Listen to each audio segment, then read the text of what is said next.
Always welcome साथियों। Digital class हमेशा आपके साथ। इंजीनियरों, अपनी प्रोडक्शन इंजीनियरिंग की सीरीज चल रही है। जो भी कंटेंट अब तक आपने पढ़ा है और आगे इस वीडियो में पढ़ने वाले हैं, सारा कंटेंट आपको पीडीएफ फॉर्मेट में अवेलेबल रहेगा।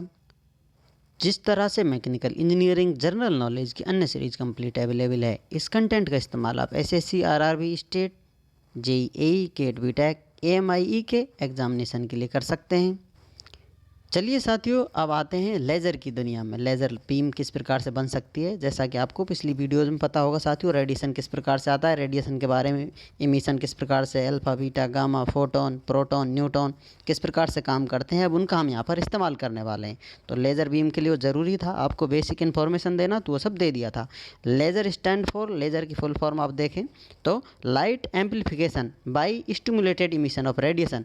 स्टिमुलेटेड इमिशन होगा रेडिएशन का, उससे आप लाइट को एम्पलीफाई करेंगे तो लाइट में पावर आ जाएगी और वो लेज़र बन जाएगी। वही आपको हीट के लिए या फिर कहें उस लेज़र का इस्तेमाल कर कर आप हीट से वेल्डिंग कर पाएंगे।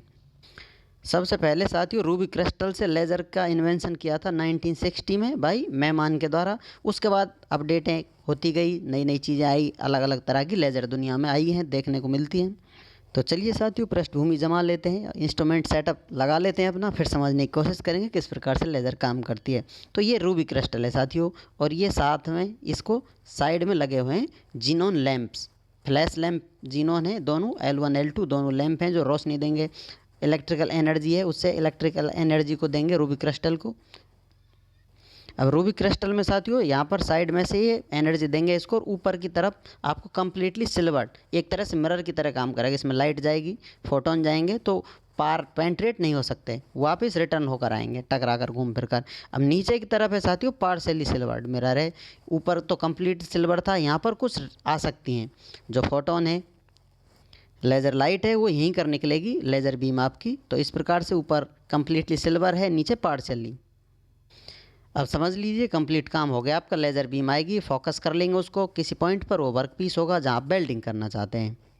तो सिंपल शब्दों में पावर सप्लाई कर दिया आपने लैंप में, जो कि इलेक्ट्रिकल एनर्जी को यहाँ पर लाइट एनर्जी में चेंज कर देंगे, फोटोन में चेंज कर देंगे, रिफ्लेक्ट करेंगे, ऊपर नीचे घूमेंगे तो ऊपर चारों तरफ घूमते हुए नीचे यहाँ जगह है बाहर आने के लिए, तो ये बाहर की तरफ आ जाएंगे। वर्किंग प्रिंसिपल किस प्रकार से काम करता है उसके बारे में हम डिटेल में जानेंगे। ये फोकसिंग लेंस होते हैं जो फोकस कर कर ले आते हैं इसको, और यहाँ पर हीट जनरेट हो जाती है। हीट जनरेट होगी तो आपकी वेल्डिंग आसानी से हो जाती है वर्क पीस पर। अब ये रूबी क्रिस्टल क्या होता है साथियों, रूबी क्रिस्टल पिंक कलर का होता है, जिसमें एल्युमिनियम ऑक्साइड और क्रोमियम ऑक्साइड होती है डोपिंग। क्रोमियम ऑक्साइड बहुत कम होती है, एक तरह से इम्प्योरिटी का काम करती है, जो ही हमें मदद करेगी लेज़र बीम बनाने में। अब साथियों इसका प्रिंसिपल किस प्रकार से काम करता है, बेसिक प्रिंसिपल की बात की जाए साथियों, ये ग्राउंड स्टेट है। यहाँ पर आपके इलेक्ट्रॉन बैठे हुए हैं, विराजमान हैं। अब इनको आप एनर्जी दे रहे हैं, फ्लैश लैंप से इलेक्ट्रिकल सप्लाई करी है आपने, तो इनको एनर्जी दे दी लगभग 5500 एंगस्ट्रॉन की एनर्जी दे दी है। तो ये एक्साइटेड अवस्था में आ जाएंगे, एक्साइटेड होकर ऊपर चले जाएंगे, क्योंकि जिसके पास पावर आ जाती है वो हवा में उड़ने लगता है, तो ये दूसरी स्टेट पर चले जाएंगे, हायर स्टेट पर चले जाएंगे। अब हायर स्टेट में कितना टाइम रह सकते हैं साथियों, शॉर्ट टाइम इंटरवल होता है इनका, 10 की पावर होती है -8 सेकेंड तक ये हायर स्टेट में, एक्साइटेड स्टेट में रह सकते हैं। उसके बाद इनको वापस लोअर स्टेट माना पड़ेगा, जो कि मेटा स्टेबल स्टेट होती है। अब यहाँ पर साथियों मेटा स्टेबल स्टेट है, इसमें टाइम ज़्यादा होता है इनका, 3 × 10⁻³ सेकेंड होता है। ये E1 एनर्जी लेवल है, ये E2 एनर्जी लेवल है, E3 एनर्जी लेवल है। तो यहाँ पर आपका टाइम इंटरवल है जो इनका ज़्यादा है, तो यहाँ पर इलेक्ट्रॉन हायर स्टेट में जाएंगे और वापस नीचे की तरफ आएंगे, तो यहाँ पर नो रेडिएशन हो गए, कुछ एनर्जी नहीं देंगे, इस स्टेट में रुक जाएंगे। इनके पास यही एनर्जी रहेगी कि यहाँ कुछ समय तक ये रुक सकते हैं। यहाँ इनके पास थोड़ा ठहरने के लिए अधिक टाइम होता है। तो साथियों इस प्रकार यहाँ पर इलेक्ट्रॉन ऊपर चले जाएंगे, नीचे यहाँ आएंगे तो यहाँ पर ज़्यादा इलेक्ट्रॉन हो जाते हैं। इसको पॉपुलेशन इन्वर्जन के नाम से जानते हैं इस स्टेट को।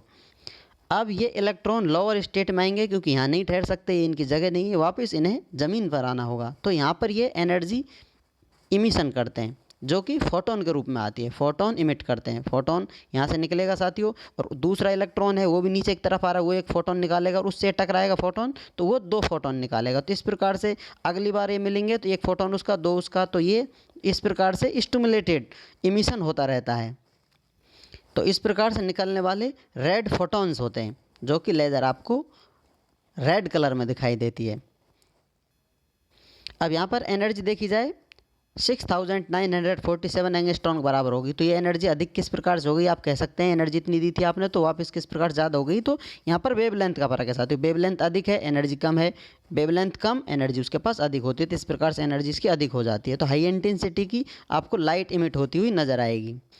यहाँ पर जो एनर्जी वेरिएशन देखने को मिल रहा है 5500 टू 6943 एंगस्ट्रॉन तक आ रहा है, एनर्जी एंड वेवलेंथ के डिफरेंस की वजह से देखने को मिल रहा है। तो यहाँ पर अधिक तीव्र इंटेंसिटी के फोटोन या लाइट इमिट होएगी जो आपकी तेज़ गति से टकराएगी, जिस भी प्लेस पर वहाँ पर हीट जनरेट करेगी, एनर्जी उसको दे देगी और वहाँ पर आप वेल्ड कर लेंगे। आपको उद्देश्य वेल्डिंग करना है, कुछ और खुरापात करना है तो वो भी आप करते हैं उससे। तो फिर से एक बार देख लेते हैं सिंपल शब्दों में साथियों। यहाँ पर आप पावर सप्लाई देंगे, पावर सप्लाई दे दिए, जीनोन लैंप लगे हुए हैं, जीनोन लैंप इसको एनर्जी देंगे रूबी क्रिस्टल को, रूबी क्रिस्टल में फोटोन लाइट आपकी ट्रेवल करेगी और बहुत ज़्यादा इंटेंसिटी होगी, बहुत ज़्यादा आप एनर्जी लगातार देते जा रहे हैं, जगह कम है निकलने के लिए, तो यहाँ पर धीरे धीरे बहुत सारी पावर कम स्रोत से निकलती है, बहुत तेज़ इंटेंसिटी के साथ आती है, उसको फोकस कर लेते हैं तो इस किसी पॉइंट पर ले आते हैं, तो ये लेज़र बीम कहलाती है।